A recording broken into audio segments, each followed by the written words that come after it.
하나님 말씀 함께 보십니다. 에베소서 3장입니다. 신약성경 에베소서 3장 14절 말씀부터 보십니다.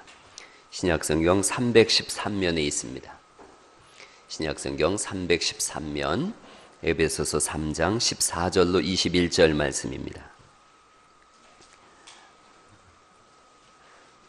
신약성경 313면 에베소서 3장 14절로 21절 말씀 한 절씩 저랑 교독하십니다.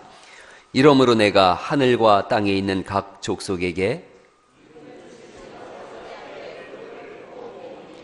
그의 영광의 풍성함을 따라 그의 성령으로 말미암아 너희 속사람을 능력으로 강건하게 하시오며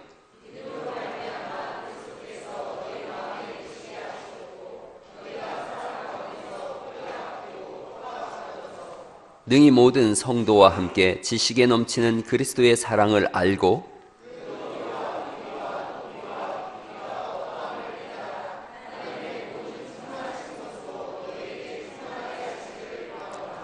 우리 가운데 역사하시는 능력대로 우리가 구하거나 생각하는 모든 것에 더 넘치도록 능히 하실 이에게 교회 안에서와 그리스도 예수 안에서 영광이 대대로 영원무궁하시기를 원하노라. 아멘. 이 아침에 잘 나오셨습니다. 우리의 상태에 대해서 성경이 우리가 예수님 믿기 전에 어떤 상태였는지를 말씀하고 있는데 오늘 성경을 한번 좀 앞부분에 찾아보시죠. 에베소서 2장입니다. 에베소서 2장 1절 말씀부터 보시면 우리의 상태가 어떠했는지를 이렇게 말씀하고 있습니다. 에베소서 2장 1절 말씀 읽어볼까요? 시작. 그는 허물과 죄로 죽었던 너희를 살리셨도다. 그러니까 우리가 허물과 죄로 죽었던 사람들이라고 말씀하고 있고 2절을 제가 읽어볼게요. 그때의 너희는 그 가운데 행하여 이 세상 풍조를 따르고 공중의 권세 잡은 자를 따랐으니 곧 지금 불순종의 아들들 가운데 역사하는 영이라. 3절 말씀에 전에는 우리도 다 그 가운데서 우리 육체의 욕심을 따라 지내며 육체와 마음의 원하는 것을 하여 다른 이들과 같이 본질상 뭐였다는 거죠? 진노의 자녀였다. 이게 우리의 상태였다는 거죠. 우리의 상태. 여러분 2장 11절 말씀으로 넘어가 보시겠습니까? 11절 말씀에 보시면 우리의 모습이 이렇습니다. 그러므로 생각하라. 너희는 그때에 육체로는 이방인이요 손으로는 육체에 행한 할례를 받은 무리라 칭하는 자들로부터 할례를 받지 않은 무리라. 즉 할례를 받지 않았다는 얘기는 버림받은 무리란 뜻이에요. 이 당시 사람들의 법에 의하면. 12절 말씀을 또 읽어볼까요? 시작. 그때에 너희는 그리스도 밖에 있었고 이스라엘 나라 밖의 사람이라. 약속의 언약들에 대하여는 외인이요 세상에서 소망이 없고 하나님도 없는 자이더니. 그게 우리의 모습이라는 거죠. 여러분 13절은 이렇게 되어 있습니다. 이제는 전에 멀리 있던 너희, 우리가 구원과 멀리 있었고 하나님과 멀리 있었던 사람들이라는 거죠. 그리고 19절에 이렇게 또 말씀합니다. 그러므로 이제부터 너희는 외인도 아니요 나그네도 아니요 라고 말씀하는 걸 보면 우리는 외인이고 나그네였던 사람들이다 이렇게 말씀합니다. 이거 쭉 한번 이렇게 중요 단어들만 한번 이렇게 보시면 이렇게 되어집니다. 옛사람, 우리의 옛날 사람은 어떤 사람들인가? 허물, 죄, 세상 풍조를 따르고 공중권세 잡은 자를 따르고 불순종하는 사람들이었고 육체의 욕심을 따르던 사람들이었고 본질상 진노의 자녀였다 이렇게 말씀하세요. 그러니까 한마디로 지옥에 떨어져도 할 말이 없는 사람들이라는 거죠. 하나님이 우리를 구원하지 않으셔도 아예 하나님 왜 우리를 구원하지 않으십니까? 라고 항변할 수 없는 존재들이었다는 거죠. 그런 우리가 하나님의 자녀가 됐다라고 말씀하세요. 어떻게 하나님의 자녀가 됐는가? 2장 4절 말씀을 다시 보시겠습니까? 이제 2장 4절 말씀에 이렇게 되어집니다. 긍휼이 풍성하신 하나님의 사랑이 하나님이 우리를 사랑하신 그 큰 사랑을 인하여 사랑이라고 말씀하고 있고 5절에 허물로 죽은 우리를 그리스도와 함께 살리셨고 가로 부분을 한번 읽어볼까요? 시작. 너희는 은혜로 구원을 받은 것이라 이렇게 말씀하세요. 6절 말씀이죠. 또 함께 일으키사 그리스도 예수 안에서 함께 어디에 앉히셨다고요?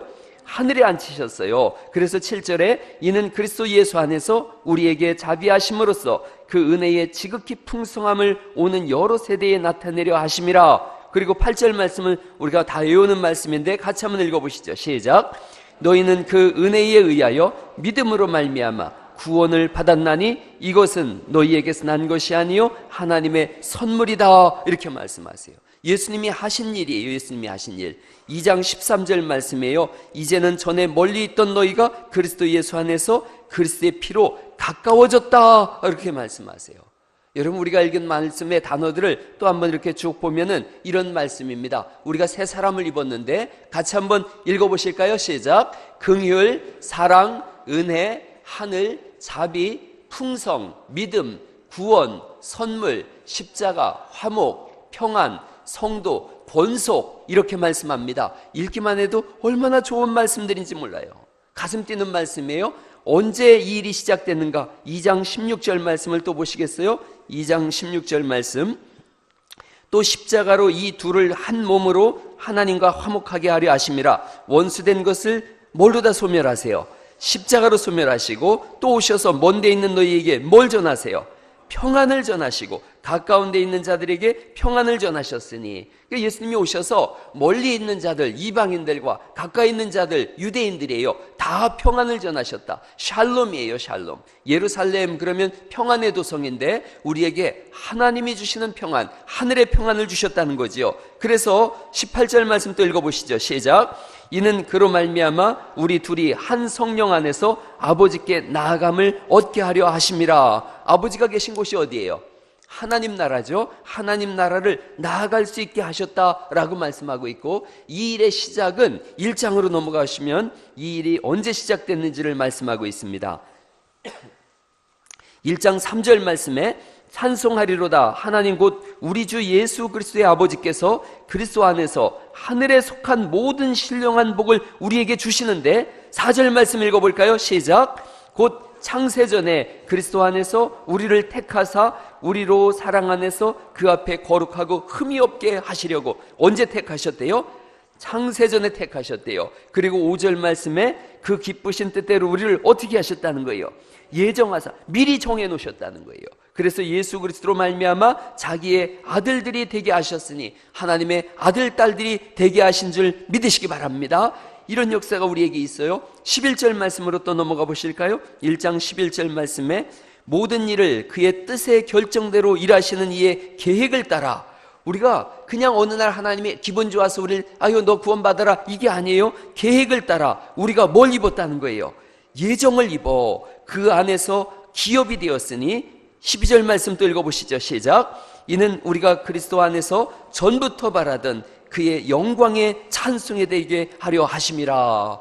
우리를 미리 택하셨어요. 계획하셨어요. 하나님의 자녀가 되게 하셨어요. 그래서 영광의 찬송이 되게 하려 하신다라고 말씀하십니다. 그러니까 우리의 삶이 하나님이 받으시는 영광의 찬송이다, 그렇게 말씀하고 있어요. 그리고 14절 말씀에 이렇게 말씀합니다. 13절에는 약속의 성령으로 인치셨다 그러셨고, 14절 말씀 또 읽어보시죠. 시작. 이는 우리 기업의 보증이 되사 그 얻으신 것을 속량하시고 그의 영광을 찬송하게 하려 하심이라, 이렇게 말씀하세요. 이 내용은 단순한 거예요. 하나님이 우리를 미리 선택하셨고, 하나님이 우리를 구원하셨고, 하나님의 자녀가 되게 하셨고, 하늘의 권속이란 말은 가족이란 뜻이에요. 하늘의 가족이 되게 하셔서 날마다 은혜를 부어주심으로 인해서 우리로 하여금 이겨나가고 승리하는 삶을 살게 하시는 줄 믿습니다. 이 은혜를 가장 잘 아는 사도 바울은 그래서 기도하는 거예요. 1장 16절을 말씀해 보면 내가 기도할 때에 기억하며 너희로 말미암아 감사하기를 그치지 아니하고. 기도하고 있고 감사한다 그랬는데 그 장소가 어디냐? 감옥이에요. 감옥. 사도 바울이 갇혀있던 감옥이 이런 감옥이에요. 이렇게 생겼어요. 이 감옥 속에서 이가 편지를 4통을 씁니다. 그걸 옥중서신이라 그래요. 한번 해보세요. 옥중서신. 옥중서신은 에베소서, 빌립보서, 골로새서, 빌레몬서. 또 한번 읽어보시죠. 시작. 에베소서, 빌립보서, 골로새서, 빌레몬서. 감옥에서 썼어요. 그래서 머리 글자만 따서 에빌골몬 그러는 거예요. 한번 또 해보셔요. 시작. 에빌골몬. 에베소서, 빌립보서, 골로새서, 빌레몬서는 어디서 썼다고요? 감옥에서 썼어요. 감옥에서 예수님 전하다가 감옥에 들어갔는데, 그러면 보통 사람이 아니 예수님 전하면 좋은 일이 일어나야 되는데 어떻게 내가 감옥에 들어가나 원망할 수 있는데, 이 사람은 감옥에서 감사하고 있어요. 그리고 무릎을 꿇고 기도하고 있어요. 유대인들은 무릎을 꿇고 기도하지 않습니다. 유대인들이 통곡예벽에서 기도하는 모습이 있는데 이들은 서서 기도해요. 서서 기도하는데 지금 사도 바울은 무릎을 꿇고 기도한대요.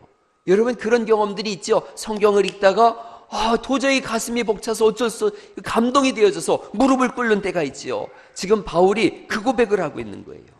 감옥 속에서 감사하며 무릎을 꿇고 벅찬 감격으로 그렇게 말씀을 전하고 있어요. 오늘 우리에게 시사하는 바가 있어요. 우리는 감옥에 있는 사람들이 아니에요. 여러분 감옥에서 언제 죽을지 모르는 바울이 두려움도 없이 담대하게 감사하며 기도하고 있는데 우리는 감옥에 있지도 않은데 여전히 두려워하고 있고 근심하고 있고 살아있는 자면서 죽은 자처럼 살고 있더라는 거지요.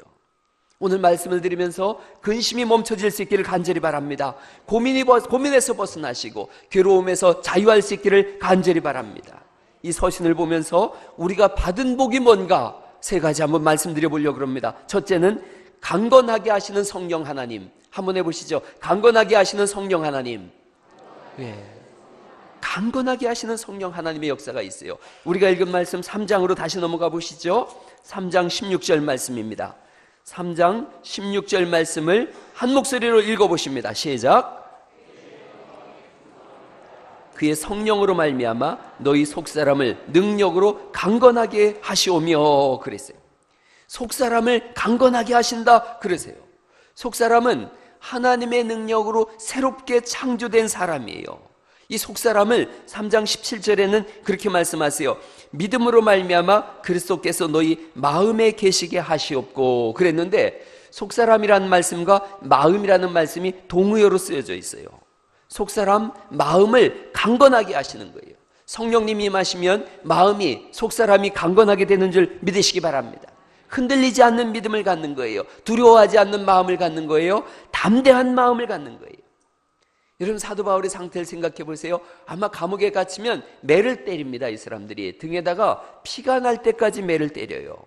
등에서 피가 줄줄 흘러요. 차짓한 감옥이에요. 언제 죽을지 모르는 시간, 두려움과 절망의 시간입니다. 이 속에서 복음을 전하다 이렇게 됐는데 찬송하면서 감사를 외치고 있어요. 속사람이 강건하게 되어진 거예요. 하나님의 은혜와 능력으로 강건하게 하시는 성령 하나님, 강건하게 하시는 성령 하나님의 능력이 여러분의 속사람을 정말로 강건하게 하실 수 있기를 간절히 바랍니다. 성령님이 임하시면 강건해진다. 전혀 다른 존재로서의 삶을 살아가는 거예요. 이전 것은 지나가고 새로운 피조물로서 내가 전혀 다른 종류의 사람이 됐구나. 성령 하나님이 우리 속에 오실 때 우리의 인생은 새롭게 피어나는 줄 믿으시기 바랍니다. 시메온이라고 하는 분이 성령 충만을 열심히 사모했어요. 성령님 내 안에 오세요, 내 안에 오세요 그랬어요. 그리고 그가 어느 날 그런 고백을 했습니다. 이게 고백이에요. 어느 날 신성한 광채가 위로부터 홍수처럼 뿜어나와 온 방을 가득 채웠다. 나는 하나님을 사모하는 사랑과 열정으로 압도되어졌다. 나는 세상의 모든 것을 잊고 온통 눈물 범벅이 된 채 말로 다할 수 없는 기쁨과 희락을 느꼈다. 여러분 성령님이 우리 안에 오시면 우리의 삶이 상관없이 우리 속사람이 강건해져서 하나님으로부터 오는 기쁨과 평안을 누리게 되는 줄 믿습니다. 우리가 읽은 에베소서 1장에 전에 멀리 있던 너희에게도 평안을 전하고 가까이 있던 너희에게도 평안을 전한다. 하나님을 모르던 너희를 불러내서 평안하게 하셨고 하나님을 아는 너희에게도 불러내서 평안을 허락하시는 것 성령님의 능력인 줄 믿습니다. 성령님이 오시면 강건해져서 평안해지는 거예요. 여러분 아무리 좋은 집에서 살아도 아무리 좋은 음식을 먹고 아무리 좋은 침대에 누워 있어도 평안이 없다면 이 사람은 고통이에요. 그러나 어떤 상황 속에서도 평안할 수 있다면 그가 복 있는 사람인 줄 믿습니다. 성령님이 우리 안에 오셔서 그 평안을 주시는 거예요. 그 성령의 평안케 하시는 능력이 임할 수 있기를 간절히 바랍니다.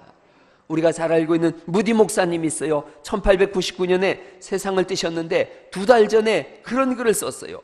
나의 인생은 두 시기로 뚜렷하게 나뉜다. 하나는 내가 18살에서 19살 때에 성령으로 거듭났을 때고 다른 하나는 거듭난 지 16년이 지나서 성령님으로 충만한 가장 큰 복을 받았을 때다. 나는 항상 성령 충만하게 해달라고 하나님께 부르짖었다. 어느 날 뉴욕에 있을 때다. 그날만 생각하면 그저 놀랍고 자세히 설명할 수조차 없다. 나는 그때의 경험을 거의 말하지 않는다. 너무 신성해서 감히 입에 올릴 수 없기 때문이다. 나는 단지 하나님이 나에게 나타나셨다고 밖에 달리 말할 도리가 없다. 그분의 놀라운 사랑을 경험한 뒤로 나는 언제까지나 그 손을 거두지 말라고 간청한다. 이제 나는 온 세상을 다 준다 해도 그 복된 경험 이전으로 돌아갈 생각이 없다. 그렇게 고백했어요. 여러분, 성령님으로 인해서 강건해지는 은혜를 날마다 누릴 수 있기를 간절히 바랍니다. 감옥 안에서도 감사하고 찬송할 수 있는 사람, 그 은혜가 우리 속에 있는 거예요. 옆 사람한테 한번 얘기해 보세요. 성령님으로 강건해집시다. 예. 여러분, 우리가 그런 찬송이 있어요. 성령 충만으로, 성령 충만으로. 그런 찬송 아세요? 아주 오래전에 불렀던 찬송인데 그 찬송 한번 불러보시죠. 성령 충만으로, 성령 충만으로. 성령 충만으로, 성령 충만으로, 뜨겁게 뜨겁게. 성령 충만으로, 성령 끝만으로, 뜨겁게 뜨겁게. 성령 충만으로 권능받아, 충만으로 권능받아 땅 끝까지 전파하리라. 성령 충만으로 권능받아 증인이 되리라. 말씀 충만으로, 말씀 충만으로, 말씀 충만으로, 새롭게 새롭게. 말씀 충만으로, 말씀 충만으로, 새롭게 새롭게. 말씀 충만으로 거듭나서 주 뜻대로 살아가리라. 말씀 충만으로 거듭나서 새 사람 되리라. 은사 충만으로, 은사 충만으로, 강하게 강하게. 은사 충만으로, 은사 충만으로, 강하게 강하게. 은사 충만으로 체험 얻어 죄악 세상 이겨가리. 은사 충만으로 체험 얻어 이 세상 이기. 할렐루야 아멘. 할렐루야 할렐루야. 우리 갈리 교회. 할렐루야 할렐루야. 우리 갈릴리 교회. 성령 충만으로, 뜨겁게. 말씀 충만으로 새롭게.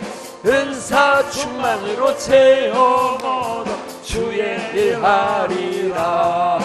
할렐루야 아멘. 아유, 부흥회 여러분 잘 오셨습니다. 잘 오셨어요. 마이크 소리 좀 올려봐요. 마이크 소리. 예. 성령 하나님은 우리를 강건하게 하시는 분이다 라고 말씀하고 있어요. 또 하나, 두 번째 보시면 19절 말씀인데요, 19절 말씀 한번 또 읽어볼까요? 시작. 그 너비와 길이와 높이와 길이 어떠함을 깨달아 하나님의 모든 충만하신 것으로 너희에게 충만하게 하시기를 구하노라. 하나님은 충만하게 하시는 하나님이세요. 한번 따라해 보세요. 충만하게 하시는 하나님. 예, 하나님께서 충만하게 가득 채워주신다는 거예요. 하나님의 모든 충만하심이 우리에게 부어져서 우리로 하여금 그 하나님의 충만으로 우리가 충만하게 해주신다 그러세요. 하나님은 좋으신 분이세요. 은혜로우신 분이세요. 좋은 것을 날마다 부어주시는 분인 줄 믿으시기 바랍니다.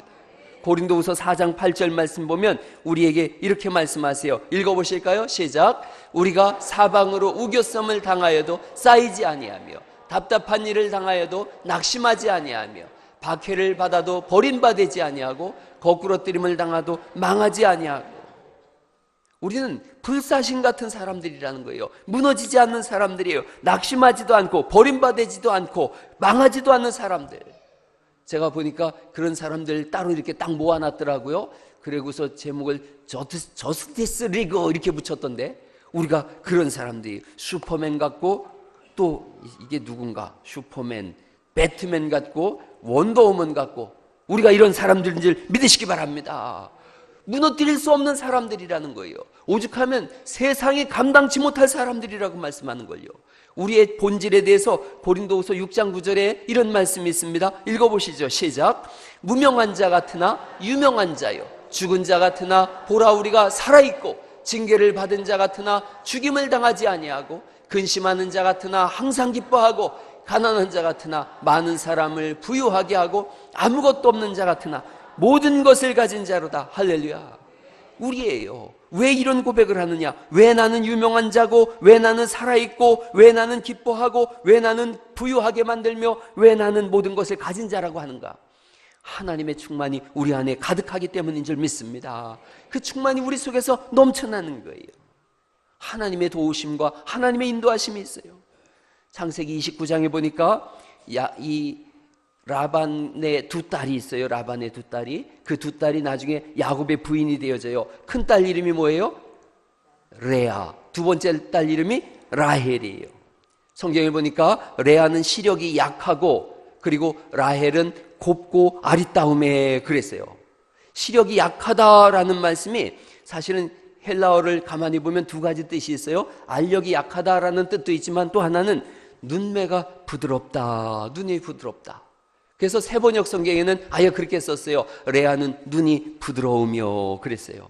눈이 부드러운 여자예요. 친절하다는 뜻이에요. 착한 여자라는 거예요. 마음이 곱다란 뜻이에요.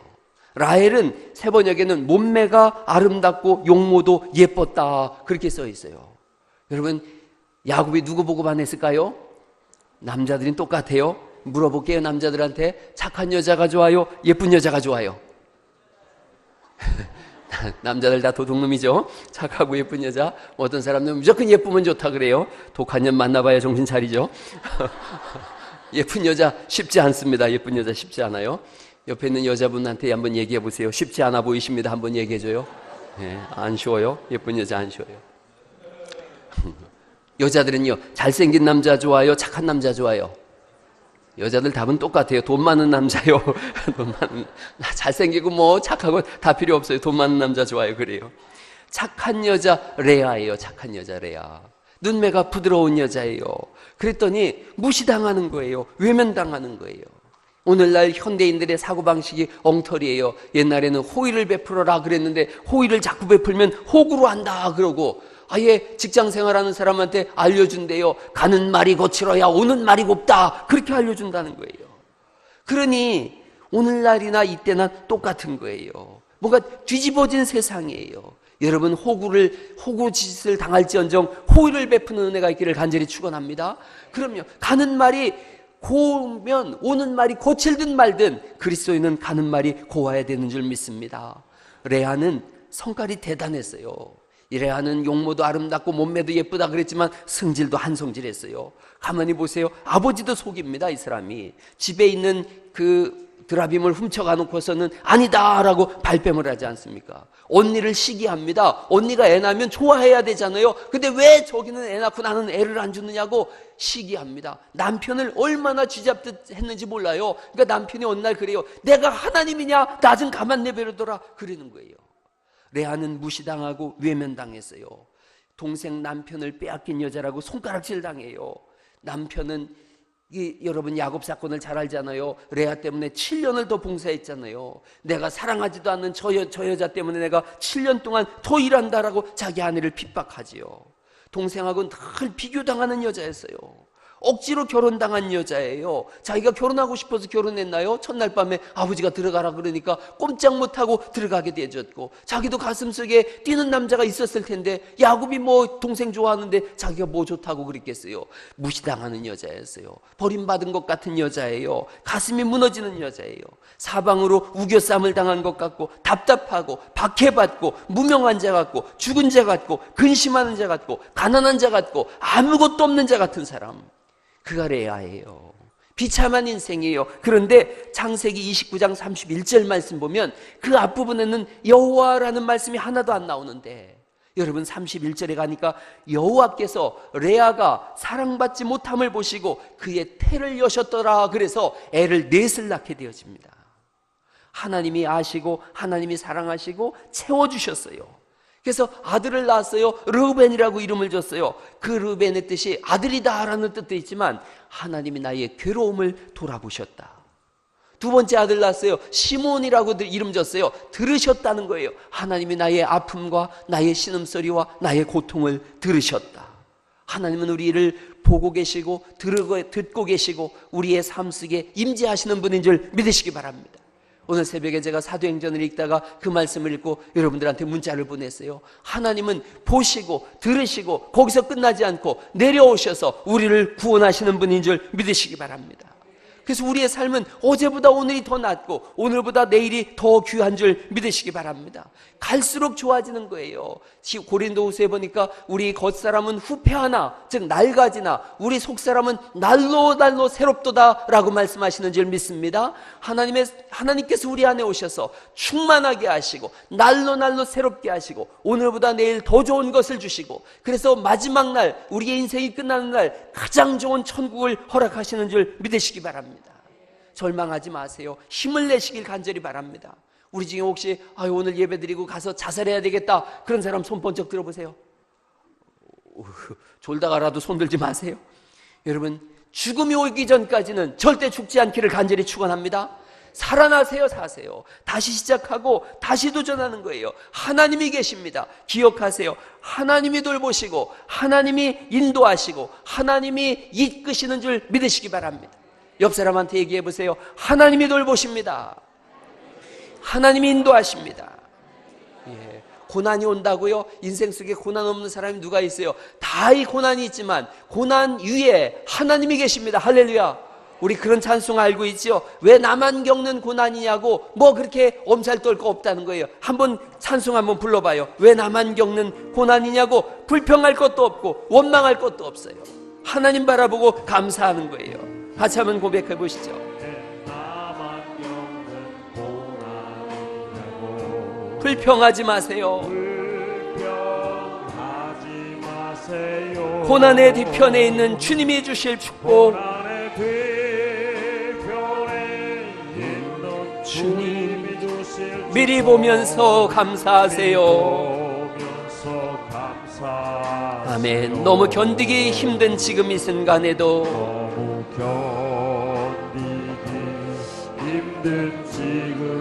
주님이 일하고 계시잖아요.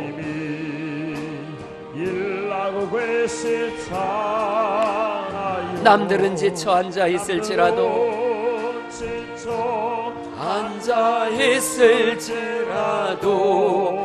당신만은 일어서세요. 힘을 내세요.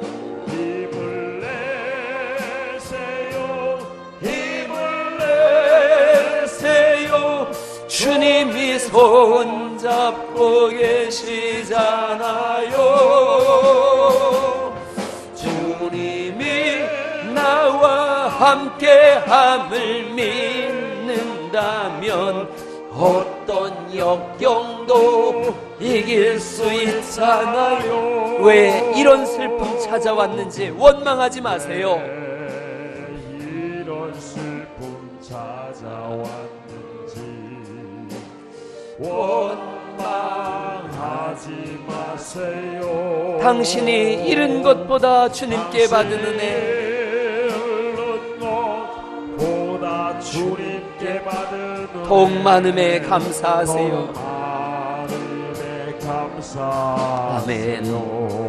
너무 견디기 힘든 지금 이 순간에도, 힘든 지금 이 순간에도 주님이 일하고 계시잖아요.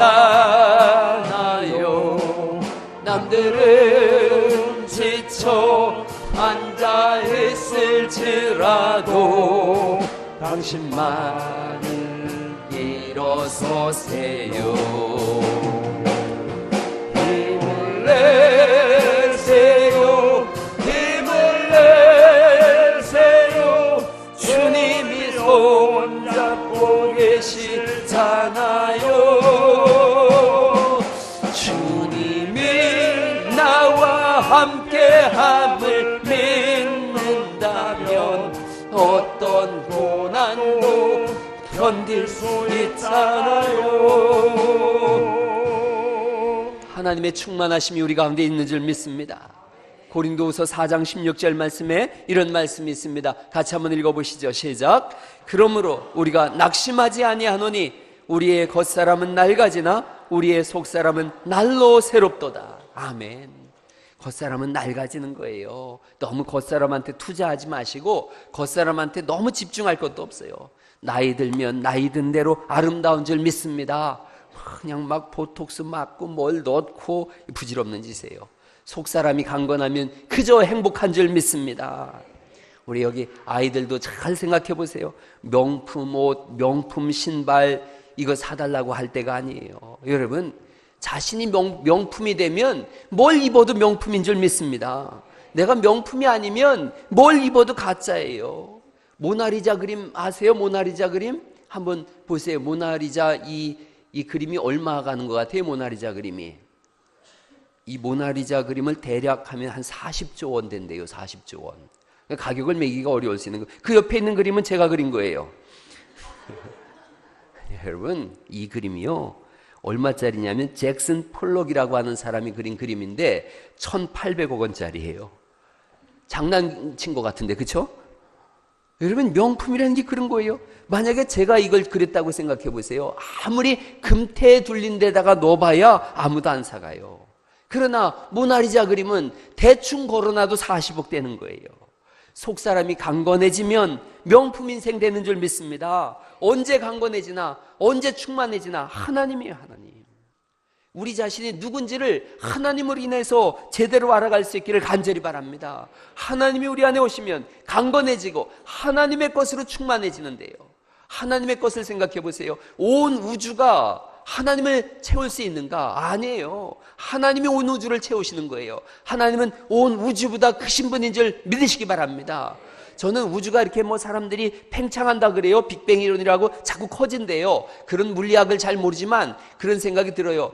우주가 얼마나 넓은데요. 상상도 못하게 넓은데 왜 자꾸 넓혀가나? 하나님 답답해서 그런 것 같아요. 야, 너무 우주 좁다. 좀 더 넓혀가야겠다. 그러실 것 같습니다. 그 온 우주를 채우시는 충만하심이 여러분 속을 채울 수 있기를 간절히 바랍니다.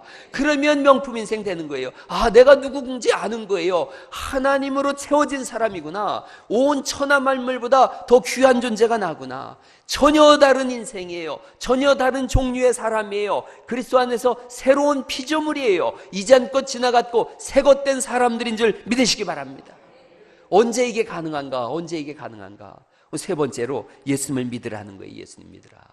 성령으로 강건해졌어요. 하나님으로 충만해져요. 언제 가능한가? 성자 예수님을 믿을 때 가능한 줄 믿으시기 바랍니다. 17절 말씀입니다. 3장 17절 말씀을 읽어보시죠. 시작. 믿음으로 말미암아 그리스도께서 너희 마음에 계시게 하시옵고 너희가 사랑 가운데서 뿌리가 박히고 터가 굳어져서 예수님이 우리 마음에 계시게 하시옵고 라고 말씀하세요.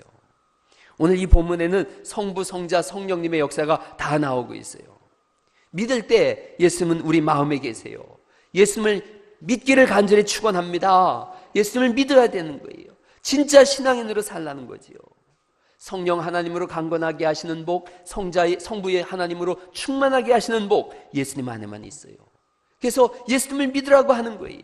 교회에 우리가 왔어요. 하나님이 부르셨구나. 은혜예요. 그러면 교회에 올 때마다 와서 결단하는 거예요. 예수님을 믿고 믿음으로 살리라. 할렐루야. 믿음의 뿌리가 내리고 터가 굳어지라고 성경이 말씀하세요. 여러분, 우리 중에 오늘 예수님 안 믿는 사람이 있다면 예수님 믿으실 수 있기를 간절히 바랍니다. 교회는 어떤 곳인가? 예수님을 믿는 사람들의 모임인 줄 믿습니다. 교회는 예수님 믿는 사람들의 모임이에요. 교회라고 이름 붙이는 순간 이 부분이 가장 강력하게 증거되고 주장되는 거예요. 나는 예수님 믿는 사람이다. 교회는 취미생활하는 것도 아닙니다. 교회는 구제만을 목적으로 삼는 것도 아니고 아름다운 교제가 주목적도 아니고 개인의 꿈과 야망을 위해서 모이는 것도 아닙니다.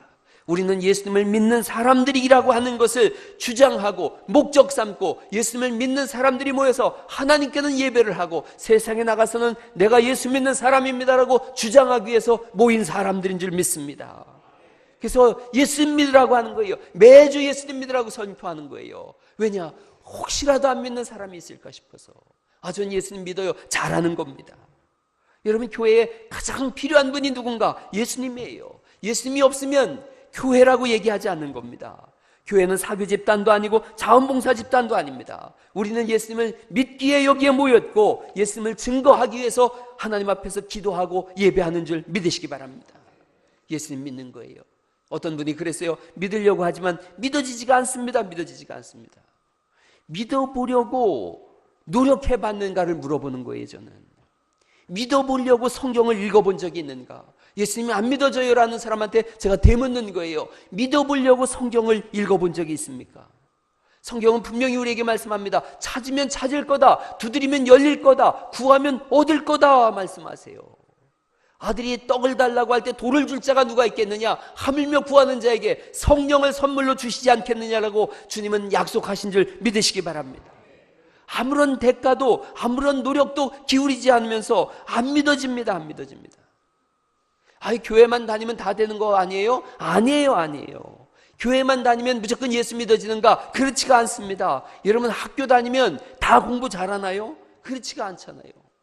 학교를 가서도 열심히 공부를 하고 이해를 하려고 하고 모르는 것은 질문하고 알아갈 때에 성적도 올려가고 자신도 아는 거죠. 내가 공부가 되는구나. 교회도 똑같습니다. 교회 와서 그냥 주보나 이거 가지고서 이렇게 접고 주보 접기나 하고 비행기나 접고 있고 여기다 낙서나 하고 있고 다른 생각으로 가득 차 있고 그런다면 평생을 신앙생활해도 예수님 안 믿어져요. 믿어지는 게 오히려 이상한 거지요. 학교 10년 다녔는데 한 번도 집중해서 공부해 본 적이 없어요. 대학을 졸업했어요. 혼자 고민하는 거예요. 나는 왜 대학을 졸업했는데 영어를 한마디도 못하지? 한마디도 아니었으니까 그렇지. 한마디도 아니어졌으니까. 예수님을 왜 안 믿을까? 왜 안 믿어지지? 나는 성경을 몇 구절이나 외우고 있느냐는 말이에요. 예수님 안 믿어집니다 하는 분한테 제가 묻고 싶은 거예요. 성경을 몇 구절이나 암기하고 있습니까? 암송하고 있습니까? 성경은 66권으로 되어 있습니다. 성경은 1189장으로 되어 있습니다. 성경에는 31,089절이나 되는 엄청난 절수가 있는데 그 절 중에 몇 절이나 외우고 있습니까? 혹시 한 10절 정도는 외울 수 있습니까? 아니요, 성경을 몇 구절 못 외우는데요. 그러면서 안 믿어집니다라고 얘기할 수가 없는 거예요. 나는 왜 영어를 한마디도 못하지? 한마디도 안 외웠으니까 못하는 거죠. 누가 그러더라고요. 영어 100문장만 외우면 모든 말을 다 할 수 있다고 그러더라고요. 여기 영어학원 선생님도 있고 그런데 맞는지 모르겠어요. 한마디도 왜 못하지? 한마디도 안 외웠으니까요. 나는 예수님에 대해서 왜 전혀 모르지? 예수님에 대해서 들어본 적이 없는 거예요. 여기 와서 안전해 있는데 생각이 온갖 딴 데로 돌아다니는 거예요. 나는 어릴 때부터 예수님 믿었는데 안 믿어집니다. 예배 시간에 휴대폰 가지고서 이게 몰래 이렇게 게임하고 여기서 보면 다 알아요. 목사가 모르는 것 같으죠? 다 알아요. 그런데 알지만 얘기하면 서로 속상하니까 자꾸 그냥 딴 데 보고 설교하는 거예요. 저는 잘 듣는 사람 보고 설교합니다. 그러니까 저하고 눈이 잘 마주치거들랑 내가 잘 듣고 있구나 그런 거예요. 듣는 척 하면서 딴 생각하는 것도 이상하게 목사가 되니까 보이더라고요. 이름 불러볼까요? 부르지 말아요. 다 보여요. 그냥 둘이서 그냥 막 소곤소곤 얘기하고 다 신경 쓰여요. 막 신경 쓰여요. 그런데 그 사람 신경 쓰면 말씀을 못 전하니까 잘 듣는 사람한테 하는 거예요. 여러분, 이게 평생 그렇게 예수 믿어보세요. 예수님 믿어지는가? 예배 시간에 그냥 물질 생각으로 가득 차 있고 세상 근심으로 가득 차 있고 오늘 가스불 껐나 안 껐나? 아예 안 껐으면 누가 와서 끄겠지요. 뭘 그런 생각하고 있어요. 온갖 생각으로 가득 차 있으니까 성경을 알지도 못하고 말씀도 들려오지도 않고 그 믿지를 않는 거예요. 집에서 성경 한 장을 마음 먹고서 읽어본 적이 있는지, 기도 시간에 정말로 무릎을 꿇고 간절한 마음으로 주님을 믿기를 원합니다라고 기도해 본 적이 있는지. 여러분, 그렇게 하면 주님은 우리에게 오신다라고 말씀하시는데 예배 시간에 하품하고 있고 기도 시간에 졸고 있고 어떻게 생명의 예수님을 그렇게 영접할 수가 있냔 말이에요. 목사가 간다 그래도 막 도배를 새로 하네, 청소를 새로 하네 그러면서 생명의 예수님이 오셨는데 어떻게 그렇게 예수님을 접대할 수 있냔 말이에요. 예수님을 예수님으로 영접할 수 있기를 간절히 축원합니다. 집에 손님 한다면 온다 그래도 청소기를 돌리면서 만왕의 왕이요 만주의 주이신 예수님이 오신다고 하는데 졸고 있고 예배 시간에 딴 생각하고 있다면 그러면서 예수님을 안 믿어지는 게 당연한 거지요. 지난 주일날 제가 그런 설교했어요. 누가복음 22장을 통해서 흔들리는 세대다, 흔드는 시대다, 믿음이 떨어지는 세대다. 여러분, 흔들고 있고 믿음이 떨어지는 시대 속에 있는데 어떻게 딴 생각하면서 예수님을 믿을 수 있겠냔 말이죠. 돌이킨 후에 형제를 굳게 하라 그랬으니까 믿음의 사람으로 성장할 수 있기를 간절히 바랍니다. 어린아이의 일을 버리라고 말씀하고 있고 장성한 자의 분량에 이르라고 말씀하고 있으니 예수 안 믿는 사람들은 오늘 예수 믿으시고 예수 믿는 사람들은 믿음의 성장을 이루어갈 수 있기를 간절히 축원합니다. 마음을 쏟아 부으라는 거예요. 예수 믿는 일에 열심을 내고 정성을 다하라는 거지요. 혼신의 힘을 다해서 예수님을 믿을 수 있기를 간절히 바랍니다.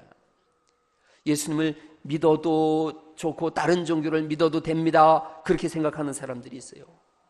예수님을 안 믿어도 다른 종교 믿어도 천국 간다? 아니에요. 그들이 얘기하는 천국은 성경이 말하는 천국이 아니에요.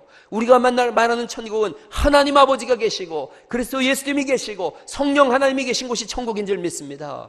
예수 안 믿는 사람들, 어떤 종교를 믿든지 똑같지요, 다 천국 가지요 라고 하는 사람들의 천국은 마귀가 있고 불덩어리가 있고 끓는 가마 속에서, 아니 성경이 말씀하시는 그대로라면 아래는 지렁이가 깔리고 위에는 구더기가 덮고 불뱀이 뱀들이 있어서 세세토록 고난을 당하는 곳이 그들이 말하는 천국입니다.